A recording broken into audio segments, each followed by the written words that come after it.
Hola, buenos días, Jimena Otero por acá. Les debía el resultado de la encuesta a un video que tiene que ver con el síndrome del cuidador. El síndrome del cuidador, que hoy comúnmente se llama síndrome burnout, tiene que ver con un síndrome que es muy parecido en la conciencia física, de sentirse muy agotado físicamente, emocionalmente, estar irritable, con baja tolerancia a la frustración. Hay unas ganas controvertidas en cuanto a el disfrute. También está este tema de poder sentir de que las cosas quizás no vale mucho la pena, perder esta capacidad de unificarse con lo que es el sentido de vida, porque el sentido de vida es lo que nos da a nosotros como una guía, un camino para poder hacer algo. Nuestro fin tiene que ver con algo, con un reditar, un resultado positivo para nuestras acciones. Y eso claramente los vemos, por ejemplo, cocinar para poder comer, cuidar a los niños para que estén sanos, vivos y que sean personas en el futuro.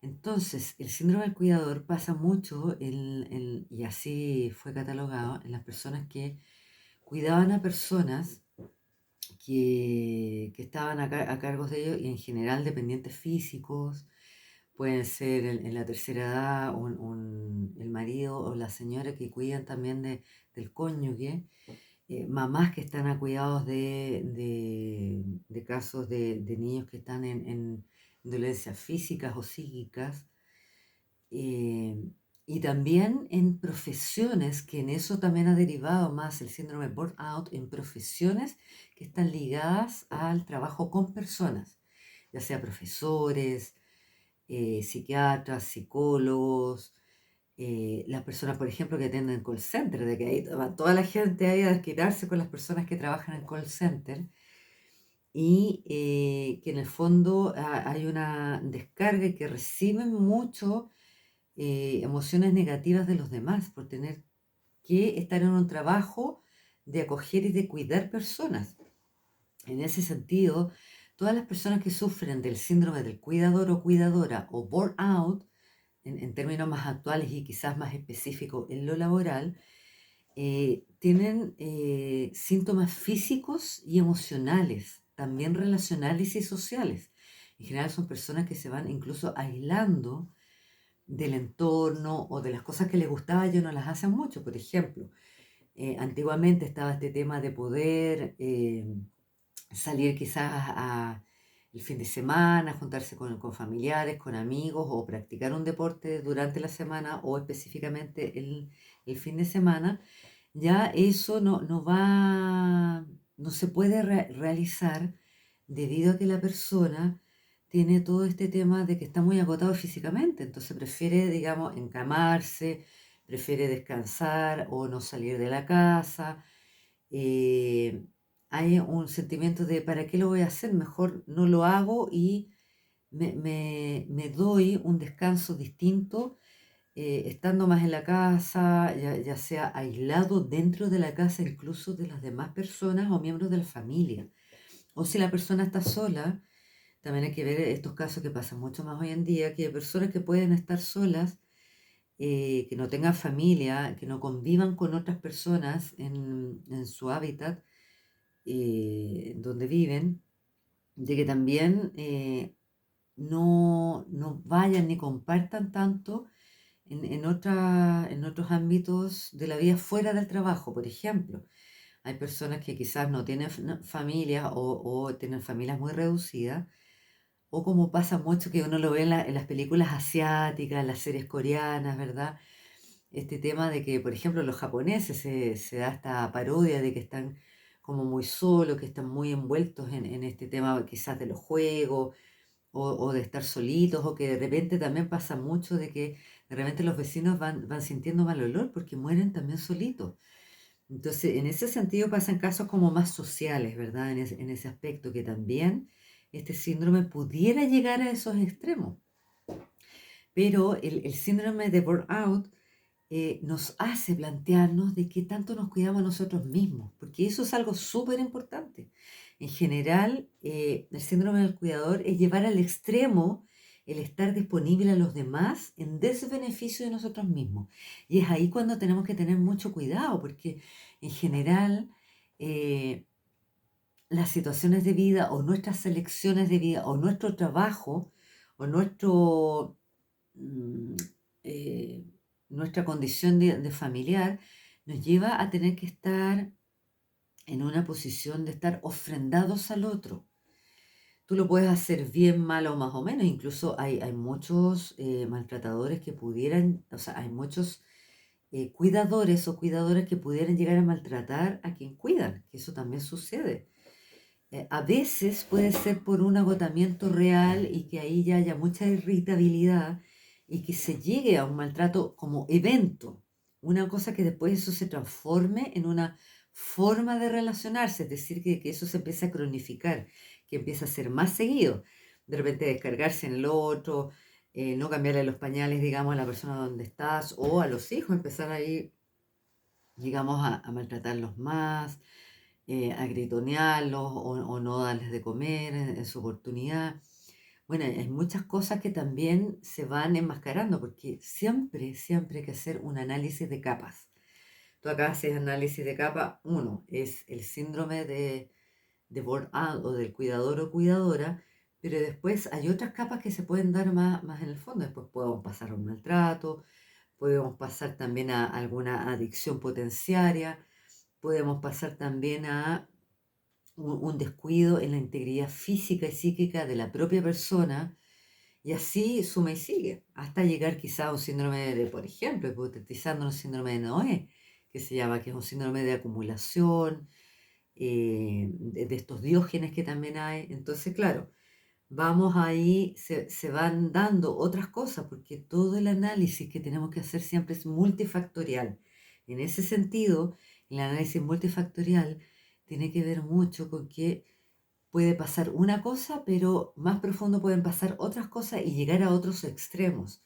Entonces, cuando hacemos estos videos informativos, cuando yo los hago, trato de que sea un conocimiento más público y poder traducir a las personas de que se autoobserven u observen a sus seres queridos o a su entorno, de que esto también pudiera estar pasando, porque claramente puede haber un enmascaramiento de otras cosas que pueden llevar a otros extremos.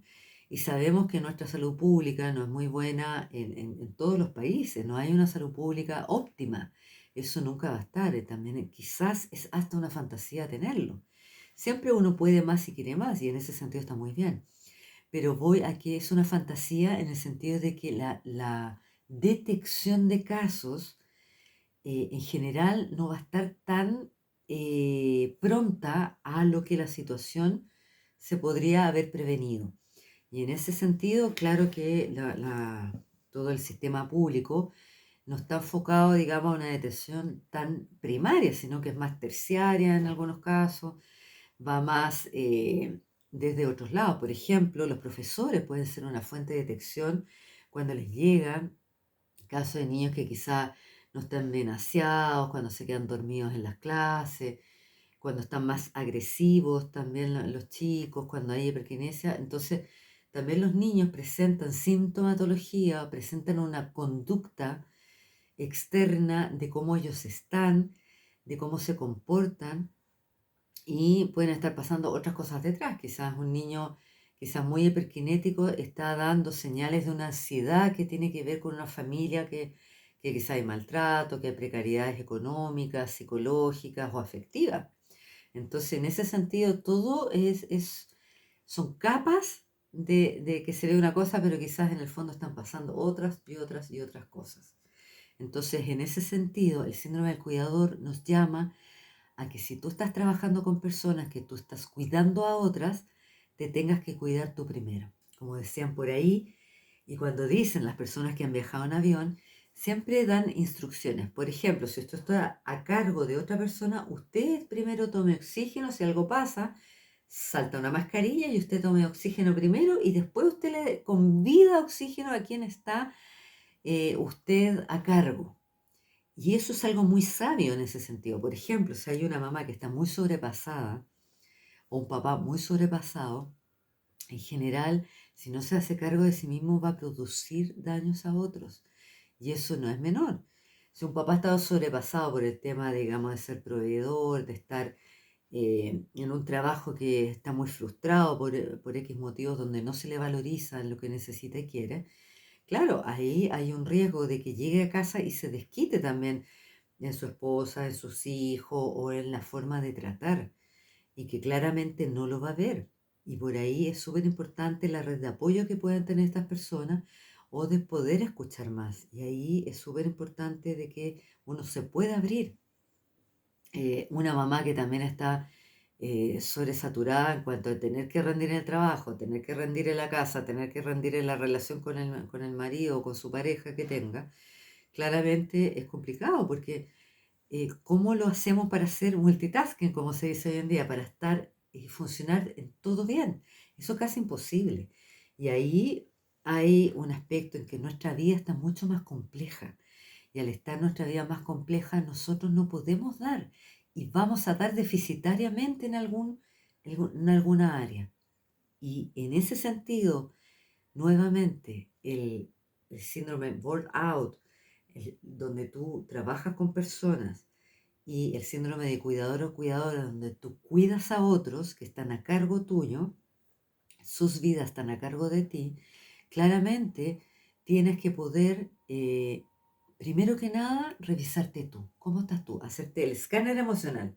Revísate, ¿cómo estás? Bueno, está bien mi cuerpo, tengo insomnio, tengo fatiga, muy claramente, a pesar de que descanso, no siento que esté descansada o descansado, donde está este agotamiento de que, pues, aparte el día y ya a las 12 de la noche del día es como que fueran las 12 de la noche. Entonces, todo eso te da para que tú te autoobserves cómo está tu tolerancia a los errores de los demás, tu tolerancia a poder escuchar a los demás, tu tolerancia a las bromas de los demás, al tener que dar a los demás, tú te das a ti misma, te das a ti mismo. ¿Cómo está eso?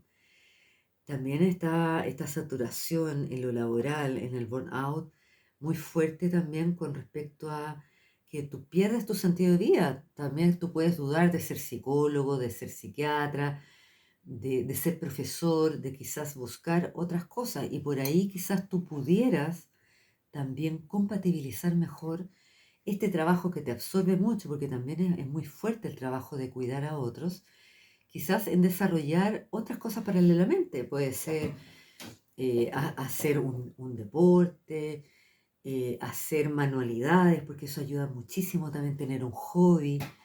Por ejemplo, un hobby que tenga que ver quizás con alguna actividad física, con alguna actividad más personal, quizás leer, escribir. Y en ese sentido poder darte una opción de vida, de salida de esto que tú estás viviendo. Muchas personas no van a tener salida, muchas personas no van a tener plata para ir a terapia o dinero para ir a terapia. Muchas personas no van a tener la autoobservación, pero tú si conoces a una cuidadora o cuidador, dale tu mano, que se observe. Bríndale, por ejemplo, quizás que tenga un día libre.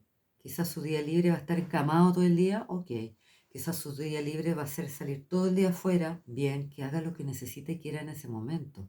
Pero tú bríndale la oportunidad de poder desconectarse de ese quehacer que es 24/7, que es al 100% de ti. Y las mamás también. Yo años atrás conocí, en un curso que tomé estaba estudiando en ese tiempo, eh, eh, era un curso que tenía que ver con las mancias, y conocí ahí a una mujer que me pareció muy evolucionada, una mamá que quiso, que se daba siempre vacaciones sola. O sea, como yo trabajo de mamá, yo voy a dar vacaciones sola. Antes de separarse se las daba fuera de Chile y separada se las daba dentro de Chile, porque ella tenía menos poder económico. Entonces, yo lo encuentro muy bien de que ella sabía cuidarse. Y en ese sentido lo que nos enseña el síndrome de cuidador o cuidadora es saber, primero, uno cuidarse a uno, que uno es la base para el cuidado de los demás. Entonces, en ese sentido, aprender a decir que no, aprender a pedir ayuda, aprender a darse tiempo y espacios. Si no tienes tiempo para una terapia o para otras cosas, bríndate pequeñas cosas. Ah, igual hay grupos gratuitos. En todas las universidades hay terapia gratuita en base a estudiantes que son supervisados por supervisores. Si tú quieres tomar terapia, sí o sí vas a poder. Nunca hay un no, no es limitado. Así que ábrete, date oportunidad y te dejo un abrazo. Y siempre pide ayuda, busca, el que busca encuentra. Así que, queridos cuidadores y cuidadoras, busquen ayuda, permítanse ayudar y todos tenemos algún cuidador o cuidadora, ya sea el padre o la madre que está cuidando al otro papá o mamá. Tenemos alguna amiga por ahí que está solamente de dueña de casa y que está súper saturada, ojo ahí. O tenemos una amiga que es profesora, un colega que es psicólogo, verse cómo está con el otro colega o psiquiatra también. Así que ojo ahí, o alguien que trabaje en algún call center. Observen a los demás, ayúdenlos a verse a sí mismos y a que activen su amor propio en su autocuidado. Les dejo un abrazo, que estén muy bien y nos vemos en un próximo video.